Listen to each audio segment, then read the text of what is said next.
Hello everyone, my name is Nick. And I am Maya. Today we are going to be presenting and explaining the factors that influence the change from the medievalism to the Renaissance.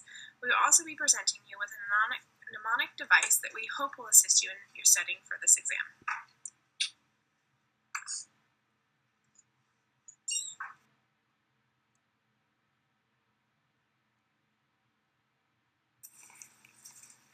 Before we can discuss the factors that led to the transition between periods, it is important to understand the background of Rome during this time. During the medieval era, two important powers controlled Rome, the first being the Roman Empire and the second being the Roman Catholic Church. Collectively, these two powers were known as Christendom, which is symbolized by the gold cross in this presentation. The Holy Roman Emperor was the political head, while the Pope of the Catholic Church was the spiritual head. Together they created the Christian society, which held the aspects of church and state. This is known as the Christendom. Around 500 AD, the Roman Empire ended. Around the same time, the church began to fall and lose its power and control over its people.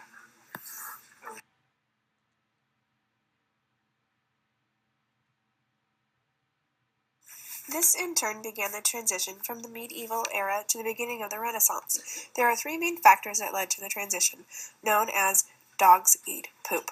First being dog, which stands for the development of nationalism interests. This included the promotion of national interests as well as the use of more discussion, theological, and political debate. The use of these rhetorical devices upset the political balance, meaning that it upset the church. All of these elements contributed to the rise of Parliament and opened the debate of rhetorical practices.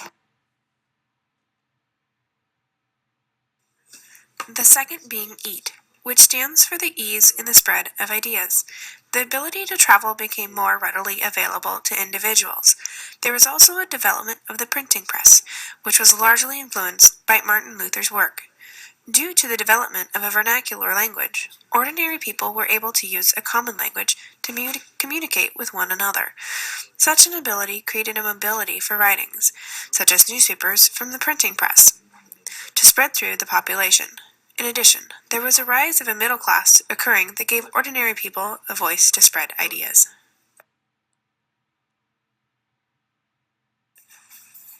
The third contributing factor is poop, which stands for the Protestant Reformation in Rome. This was a time when the church was taking part in indulgences such as feeding dogs out of gold dishes while taking money from the poor.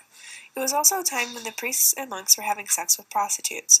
One individual who did not agree with these practices was Martin Luther. He was highly ignored when confronting the church, so he wrote 95 theses in protest of their practices. The creation of the printing press allowed for his objections to spread around the land. Smith argues that, in quote, Luther's sense of timing told him that the church was ripe for reform, and his knowledge of rhetoric gave power to his message against the church, end quote.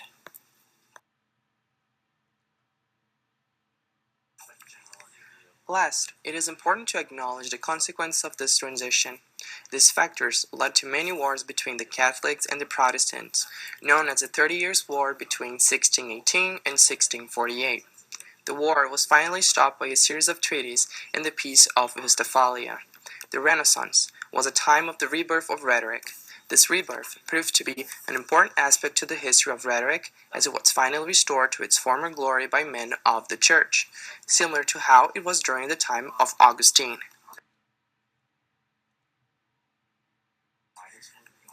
Now that we have discussed the factors that influenced the change from the medieval era to the Renaissance, we would like to discuss our mnemonic device.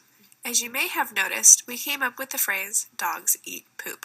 We know that this may cause a gross image, but that also means that you are more likely to remember it.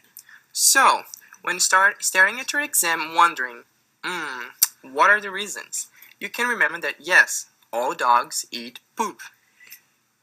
D is for the development of nationalism in Rome. E is for the ease in which ideas were spread, and P is the Protestant Reformation.